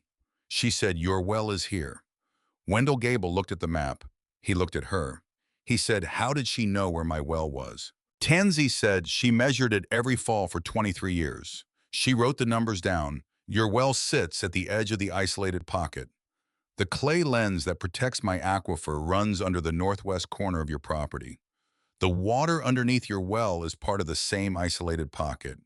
It is not connected to the main body of the aquifer. It cannot be drawn down by pumping outside your property line. It will still be there in 100 years." Wendell Gable looked at the map for a long moment. He set the mug of coffee down on the porch railing. He looked at Tansy. He said, "My son moved to Omaha in '96 because I told him this farm was going to be dry within the decade." Tansy said, "It will not be." Wendell Gable said, "How do you know?" Tansy said, "Because the easement I filed protects the geological structure of the aquifer, not just the water underneath my 40 acres. The clay lens that isolates the pocket runs under the northwest corner of your property. Any drilling in the surrounding region that could damage the lens would be blocked by the federal easement. Your well is safe. Your grandchildren's wells are safe. The water will be there for whoever comes after." She paused. She said, "My aunt did not know your name. She did not know who was farming this piece of land at any given time. She knew where the wells were. She measured them for 30 years. She left the notebook to me. I thought you should know what is under your ground." Wendell Gable did not answer for a long moment. He looked out across the fields of his own farm from the porch at the winter wheat that was already 3 inches tall in the mid-April light, and at the horizon at the western edge of the property. He looked back at Tansy. He looked at the field notebook in her hand. He read the map one more time. He nodded once. Tansy nodded back. She closed the notebook. She stepped down off the porch. She walked back down the gravel drive to the 14-year-old Ford pickup, and she got in and she drove back across the county road to her own 40 acres, and she did not turn on the radio for the whole of the 3/4 mile drive. That was the entire conversation. Rue Gable brought an apple pie to the mobile home the following Sunday afternoon. She set the pie on the small formica top table in the kitchen, and she sat down in one of the 2 chairs, and she drank a cup of coffee with Tansy, and she told her about the 2 children she had raised, and about the 23 years of her marriage to Wendell, and about the specific quiet that had come into the Gable household after Tansy's visit the previous Saturday. And she did not thank Tansy in words, because there was nothing in the vocabulary of Cheyenne County, Nebraska, that would have adequately covered what she wanted to thank her for. Tansy did not need the thanks. Rue Gable finished her coffee. She stood up. She stopped at the door of the mobile home on her way out. She said, "Verba came into my kitchen one time in '94. She brought a bag of pecans she had gotten from a friend in Texas. I did not know she knew me. She said she had been meaning to introduce herself for a long time. She sat at that table for 20 minutes and drank a cup of coffee and did not say much of anything else." Tansy said that was her. Rue Gable said, "I could tell." She went out through the door of the mobile home and down the 2 concrete steps and across the packed dirt of the yard to her pickup, and she drove home across the county road, and Tansy stood on the porch of the mobile home and watched her go, and she did not move for a long moment after the sound of Rue Gabel's engine had faded past hearing. Purvis Hollister transferred to a desk position at the Nebraska Department of Revenue in Lincoln in the spring of 2001. The Cheyenne County Assessor's Office replaced him with a woman named Vada Bristow, who was 38 years old and had grown up on a small farm outside Chapel, and who ran the office without any conversations that Tansy Merrifield ever became aware of. Purvis Hollister's name did not appear again on any correspondence Tansy received from the county in the 20 years that followed. Cordis Yardley left the First State Bank of Cheyenne County in November of 2006, months after the article ran in the Cheyenne Standard, and she took a position at a different bank in a different state, and Tansy never heard her name again. Sterling Dinsmore did not come back. Aquacore Resources purchased 2 of the surrounding farms in the 4 years that followed, and they attempted to drill on both parcels, and both drilling attempts were blocked by federal review procedures that had been triggered by the easement on Tansy's 40 acres. And by 2003, the firm had abandoned its interest in the Cheyenne County footprint entirely. Sterling Dinsmore left Aquacore Resources in 2005. He went to work for a nonprofit in Denver that focused on urban water conservation. Tansy did not follow his career, but Merida Chalfant mentioned it to her once at a professional conference in Lincoln in 2008, and Tansy took the information and did not do anything with it. She had a farm to run. The mobile home was replaced with a small wood-framed house in 2004. Tansy paid for the construction out of the 4th year of easement payments. The house had 2 bedrooms and 1 bathroom, and a kitchen that faced east, and a covered porch that faced west. And the porch was where she read Verba's field notebook every evening for the next 14 years. She did not sell the notebook. She did not put it in a museum. She kept it on the small pine bookshelf beside the west-facing window in a wooden frame Merida Chalfant had built for her as a 40th birthday present in the spring of 2016. And she read the entries when she needed to remember what her father's cousin had been doing on the 40 acres for the 30 years before Tansy had ever set foot on the property. The apprentice was Sable Wexler. Sable Wexler was the daughter of Elna Wexler, who had run Wexler's Grocery on Illinois Street in Sydney for 26 years, and who had let Tansy Merrifield go from the 6 a.m. shift on the last Friday in March of 1998. Sable Wexler was 22 years old in the spring of 2018. She was in her 3rd year of the hydrology program at the University of Nebraska in Lincoln. She had driven up to the 40 acres in a red pickup her mother had bought her for her 21st birthday on a Saturday morning in the 3rd week of April, and she had knocked on the door of the small wood-framed house that Tansy had built in 2004, and she had asked Tansy Merrifield if she could ask her some questions about the confined aquifer beneath the property for a class project she was working on. Tansy had let her in. They had spent 3 hours at the kitchen table together drinking coffee and looking at maps, and by the end of the 3 hours, Tansy Merrifield had asked Sable Wexler if she would consider spending her summer working on the farm as an apprentice, learning the shape of the work that had begun in 1968 when a hydrologist named Verba Merrifield had started keeping a field notebook in a small, precise hand. Sable Wexler had said yes. She had come out the following Monday with a duffel bag and a set of hand tools and a laptop computer she had bought secondhand at a store in Lincoln, and she had moved into the small guest room off the kitchen, and she had been coming out every summer since. On a Saturday morning in the 3rd week of April 2018, Tansy Merrifield was 42 years old. Her hair had gone silver at the temples, though she still wore it, pulled back in a loose, low ponytail with wisps escaping at the sides the way she had worn it at 22. She was tall in the way her mother had been tall. She wore that morning, as she wore every morning, the same red and cream plaid flannel shirt she had worn on the last Saturday in March of 1998. Though the shirt had been mended along the collar 3 times in the intervening years, and the canvas jacket her grandmother had given her when she was 19 was now folded on the shelf in the closet because it had finally given out along the seam of the right sleeve the previous winter. She walked out to the porch of the small wood-framed house with Verba's field notebook in her right hand. Sable Wexler was already there. She was sitting in a wooden rocking chair beside the porch railing with a fresh spiral notebook open on her lap and a pencil in her right hand. And she was reading the pale April light coming across the grassland from the eastern horizon, the way a young woman reads a piece of country she has decided to spend her working life on. Tansy sat down in the second rocking chair beside her. She held the field notebook out. Sable Wexler took it with both hands. Tansy said this was hers. Sable said, I know. Tansy said, open it to the first page.